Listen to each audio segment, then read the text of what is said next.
तो देश में ईवीएम पर एक बार फिर से सियासी बहस छिड़ चुकी है। महाराष्ट्र और झारखंड के चुनावी नतीजों के बाद एक बार फिर सियासत वापस ईवीएम पर लौट आई है। आलम यह है कि महाराष्ट्र से लेकर दिल्ली वाया हरियाणा तक ईवीएम पर सियासी घमासान जारी है।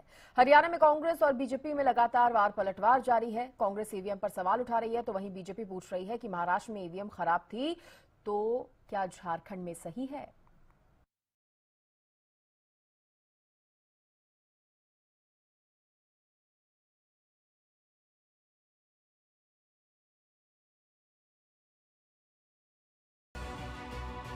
साल 2024 में हुए लोकसभा चुनाव में कांग्रेस की सीटें बढ़ने के साथ ही कांग्रेस का कॉन्फिडेंस भी बढ़ा था, लेकिन महाराष्ट्र चुनाव के नतीजों ने एक बार फिर से कांग्रेस को बैकफुट पर लाकर खड़ा कर दिया है और कांग्रेस हर बार की तरह इस बार भी अपनी हार का दोष ईवीएम को दे रही है।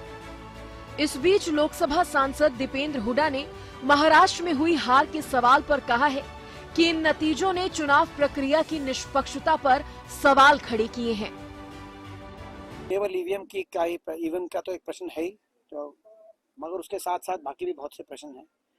जिस तरीके से धनबल का प्रयोग है, जिस तरीके से बीजेपी का एक इतने साधन बीजेपी ने जिस तरह से जुटाए हैं, साधनों को झोंका जाता है और किसी भी चुनाव के अंदर और चुनाव के नतीजों को प्रभावित करने के लिए, चाहे वो कहते हैं मीडिया बल का प्रयोग हो, चाहे इलेक्शन कमीशन के रोल पे भी चुनाव की तारीखों को अदला बदली किया जाता है भाजपा की सुविधा अनुसार, तो ऐसी कई प्रश्न चिन्ह हैं। वहीं कांग्रेस की हार पर सीएम नायब सिंह सैनी और हरियाणा कैबिनेट के मंत्रियों ने भी जमकर निशाना साधा है। सीएम नायब सिंह सैनी ने कांग्रेस को झूठा बताया और कहा कि कांग्रेस लोगों को झूठे प्रलोभन देती है, लेकिन अब लोग कांग्रेस के झूठ में फंसने वाले नहीं हैं। कांग्रेस पूरी तरह से खत्म हो चुकी है। कांग्रेस में अब क्योंकि भ्रष्टाचार की भेंट कांग्रेस के जो कार्यकाल था वो चढ़ा है। कांग्रेस ने जहां भी झूठ बोल करके एक दो स्टेट में सत्ता तो हथियाई है, परंतु लोगों का शोषण कांग्रेस पार्टी कर रही है और अब कांग्रेस का कोई चांस आगे दिखाई नहीं दे रहा।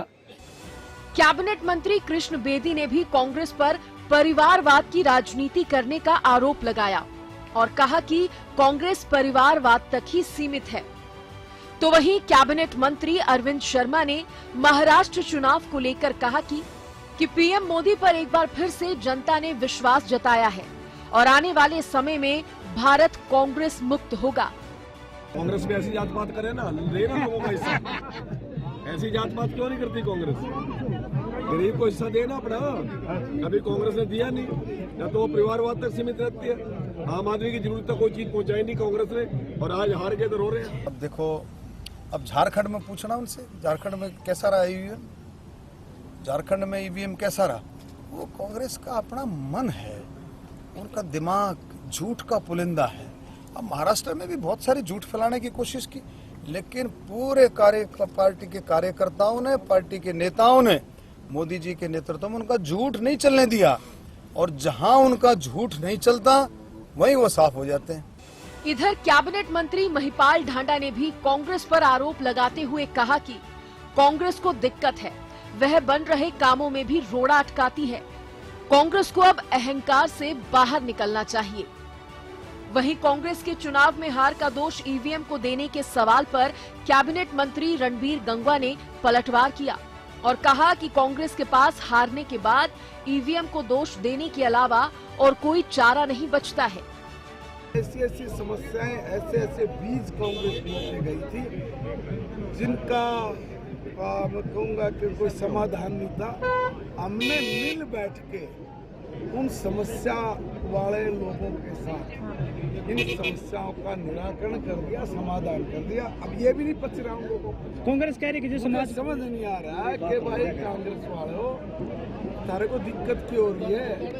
क्यों कोई रास्ते तो सुधर रहे हैं, संभल रहे हैं, जो चीजें ठीक जा रही हैं उनमें रोड़ा अटका के, टांग अटका के, अड़ा के आप लोग साबित क्या करना चाह रहे हो? अब खराब हो गई।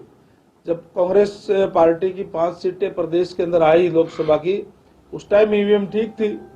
उस टाइम तो कह रहे थे कि हमने जो है बहुत अच्छा प्रदर्शन किया है, हम सरकार बनाएंगे। ईवीएम का मुद्दा तो मैं अभी कह तो रहे कि ईवीएम के मुद्दे के लिए उन्होंने कल भी प्रेस कॉन्फ्रेंस करी है। उनके पास एक ही बात है कि ईवीएम जब वो हार जाते हैं तो ईवीएम खराब है। हमने इस चुनाव के अंदर भी माननीय सीएम साहब ने, नायब सैनी जी ने पहले ही कह दिया था, क्योंकि हम लोगों के बीच में रहते हैं और लोगों का हमें पता है भी क्या रुझान है। और उन्होंने कहा था कि जैसे ही रिजल्ट आएगा कांग्रेस एक ही बात कहेगी कि ईवीएम खराब है, और वही उन्होंने कहा। हरियाणा की तरह महाराष्ट्र चुनाव में भी नतीजे चौंकाने वाले रहे।